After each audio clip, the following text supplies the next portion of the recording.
Hoy íbamos a hablar sobre si Messi es el mejor jugador de los últimos tiempos o quizá de la historia del juego, de el juego entre mayúsculas. Una semana en la que ganó la Bota de Oro, íbamos a hacer una especie de comparativa entre Lionel Messi y Cristiano Ronaldo, que son contemporáneos, ¿verdad? Sin embargo, como diría Arrigo Sacchi, el fútbol es la cosa más importante de las cosas no importantes de la vida.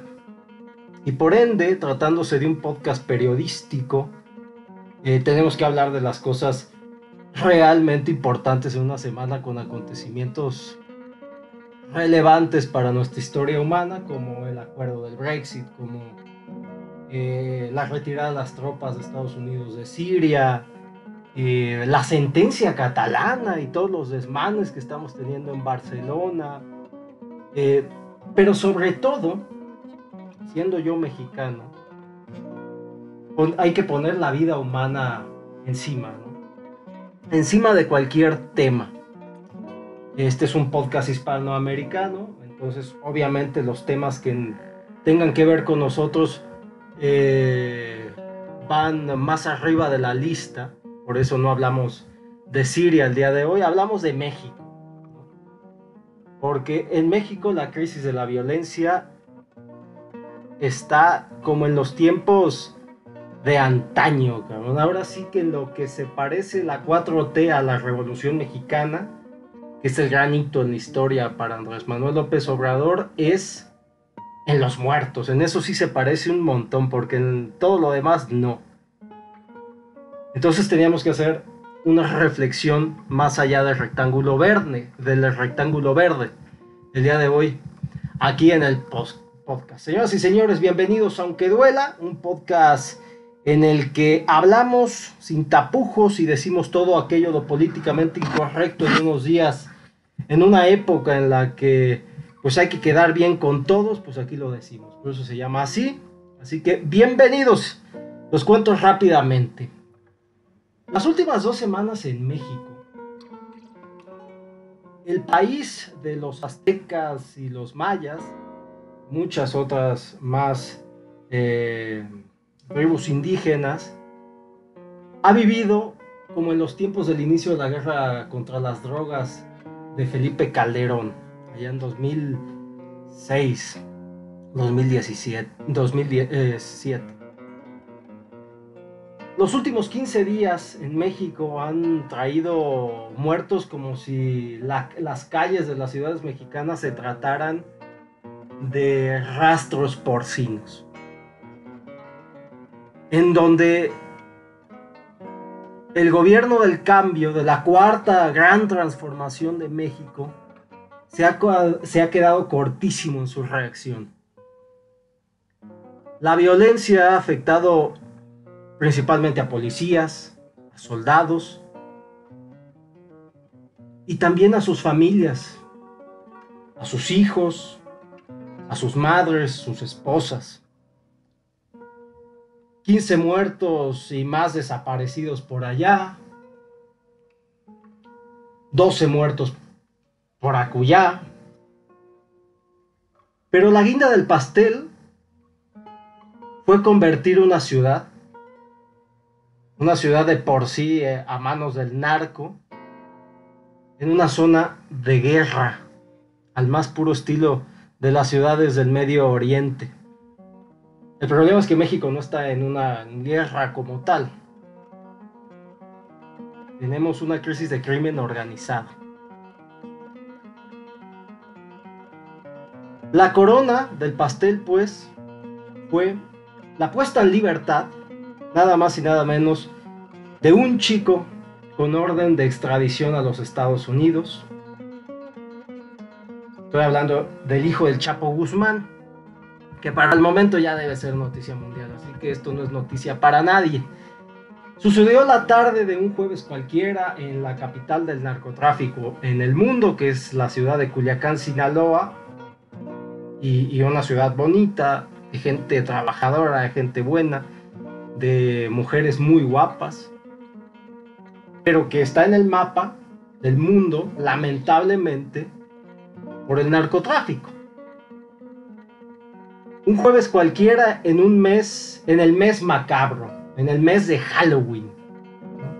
El ejército mexicano, para ponerlos en contexto, según fuentes oficiales, fue emboscado por delincuentes pertenecientes al cártel más poderoso sobre la faz de la tierra. Hubo balaceras y los muertos, las persecuciones, pero sobre todo los gritos, las huidas de la gente, de los civiles, las persianas cerrándose, el terror de una ciudad supuestamente acostumbrada a esto comenzó también. Pero es que tú lo escuchas en los medios a colegas periodistas que dicen, es que es una ciudad ya acostumbrada. ¿Quién se puede acostumbrar a esto? ¿Quién se puede acostumbrar a la delincuencia? Nadie.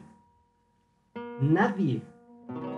Bueno, si eres rico, es como esto no lo has vivido, pues, sobre todo si eres político, como esto no lo has vivido, pues, piensas que es algo que se puede sortear más fácilmente, ¿no? ¿Quién se puede acostumbrar, y permítame la expresión, a tantísima mierda, ¿no? Entonces, los soldados mexicanos se vieron en el intercambio de balas, de fuego, se vieron cortos en su accionar militar, tenían enfrente a un enemigo demasiado poderoso, demasiado fuerte, reclamando lo que es suyo, Culiacán. Tenían enfrente mejores y más poderosas armas, mayor número de elementos en combate, un conocimiento de la ciudad milimétrico, pero tenían enfrente, sobre todo, una estrategia clara de cómo enfrentar una crisis. Cosa que ni el ejército, ni el gobierno del mejor presidente en la historia de México, según él mismo, tenían claro. Entonces, que el ejército mexicano se encontró con una perlita que iba a hacer noticia y que pues iba a ser bueno para la imagen del gobierno del compañero presidente. La perlita era el supuesto hijo del Chapo Guzmán. Lo habían atrapado, y digo supuesto porque el abogado dice que nunca dijo que sí lo atraparon, dice el abogado, la familia Guzmán lo era, que nada, que el chico estaba en libertad, pero nunca confirmó que el chico pues sí fue apresado por los soldados. Y por su parte la Secretaría de Seguridad Pública y Protección Ciudadana de México pues dice que tampoco confirmó nunca si lo apresaron. Pero bueno, estas cosas se saben, con fuentes se sabe todo. Esto es mera política, y entonces las formas en las que las dices te limpian un poquito la vergüenza, ¿no?, de tu mal accionar. Entonces lo apresaron al chico, como tiene que ser cuando te encuentras a un delincuente. Y entonces, como era de suponerse, y eso, entonces cuando hablamos de estrategia, la violencia en Culiacán se incrementó. Tienes videos escuchando bazucas, etcétera, etcétera, ¿no? Se incrementó a niveles de guerra. Hay que buscar vídeos, la ciudad de Siria, de Culiacán, que parecía lo mismo. Con humo a lo largo de la ciudad, de coches quemándose. ¿Qué es lo que pasó? Que 4 horas más tarde, hasta ahí vamos bien, ¿no? Apresas a un delincuente, estupendo, ¿cuál es el problema? Que 4 horas más tarde, Ovidio Guzmán, uno de los herederos de aquel que descansa en la cárcel más dura de Estados Unidos, era liberado. La razón: proteger a los ciudadanos de la violencia. Con eso te confirmaban que sí lo habían atrapado, aunque no te lo digan de frente. Proteger a los ciudadanos de la violencia. Esto responde a la lógica que tienen ellos de que es mejor liberar a un cabrón que enterrar a 100. Los que sean, 1000, 2000, yo qué sé. No sé, me parece una lógica bastante mala, ¿no? Bastante incompetente. El único problema es que evitar esas supuestas y posibles muertes es enviar un mensaje más poderoso que la divinidad de la 4T, la cuarta transformación de México. Si quieres evitar la cárcel, y ese es el mensaje, si quieres, y se lo mando a ustedes, amigos delincuentes, si quieren evitar la cárcel, les doy una idea. Hagan desmadre, a diestra y siniestra. Desmadre por aquí, por acullá, por donde ustedes quieran, porque así no les va a pasar absolutamente nada. Nosotros, papá gobierno, preferimos dejarte trabajar que sacarte del juego. Eso dice el gobierno. Para los que no les quede claro, toda esta narrativa no solo se resume en que el gobierno de Andrés Manuel López Obrador envíe un mensaje indefendible, porque por ahí hay un montón de cabrones que están defendiendo, sí, fue lo mejor para la población, fue lo mejor. Les dices otra cosa y se tapan. No, ¿cómo va a ser lo mejor? De verdad, es indefendible el mensaje político que hizo Andrés Manuel, el gobierno actual de México, dejando en libertad al hijo del mayor narcotraficante de todos los tiempos. Toda la información de inteligencia que podía sacar por ahí se fue. La dejaste en libertad. Es indefendible ese mensaje. Es indefendible el mensaje de que la seguridad de la gente es primero y luego pues haremos nuestro trabajo. Esto lo único que hace es abrir las puertas a peores amenazas, creo yo, por parte de la delincuencia organizada. Vamos, peores amenazas si se llega a hacer lo contrario, si llegas a atrapar a alguien, vamos. Cuando quieras apresar a alguien de verdad, responderán de verdad, con rudeza, porque ya tiene el permiso. Es decir, el verdadero problema no es haber liberado a uno de los tantos chapitos que hay. El verdadero problema es haber llegado a la necesidad de hacerlo por una pésima gestión política. Una pésima gestión política de un eterno candidato, de un tipo que al llegar a la presidencia no ha sabido comportarse a la altura, y eso también es indefendible. No vale cualquier cosa por algún fin, porque no sabe si ese fin va a llegar. Fue una decisión fantasiosa e indefendible. El problema es haber llegado a eso sin darnos cuenta. Yo creo que con planeación, con hacer las cosas bien, todo se puede prevenir. Por ejemplo, el caso de Cataluña, que a mí me toca muy personal.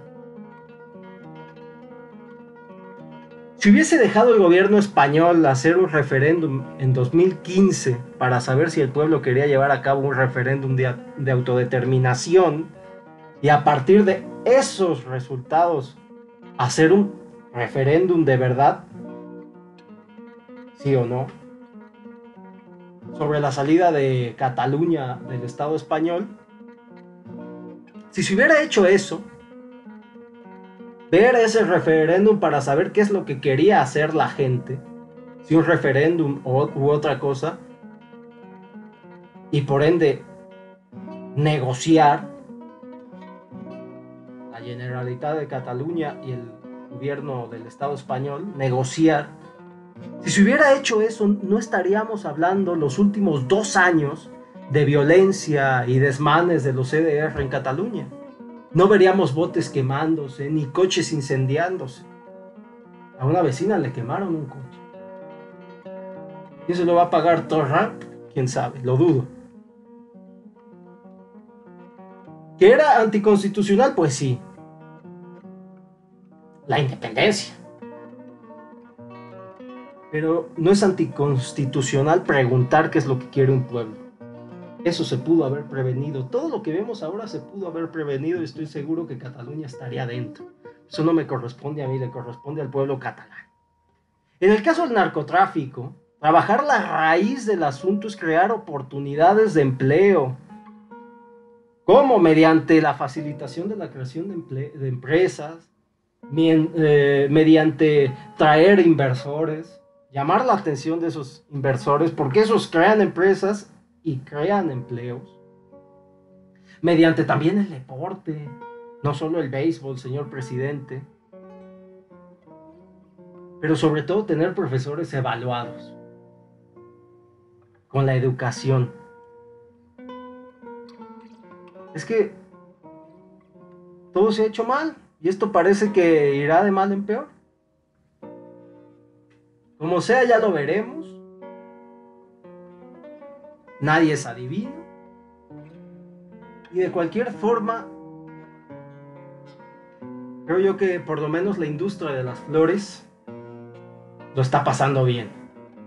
En 15 días se van a vender muchísimas, por lo menos unas 100 más de lo normal, para homenajear a los muertos en su día. En fin, soy Roberto Magallón, muchas gracias, hasta la próxima, chao chao.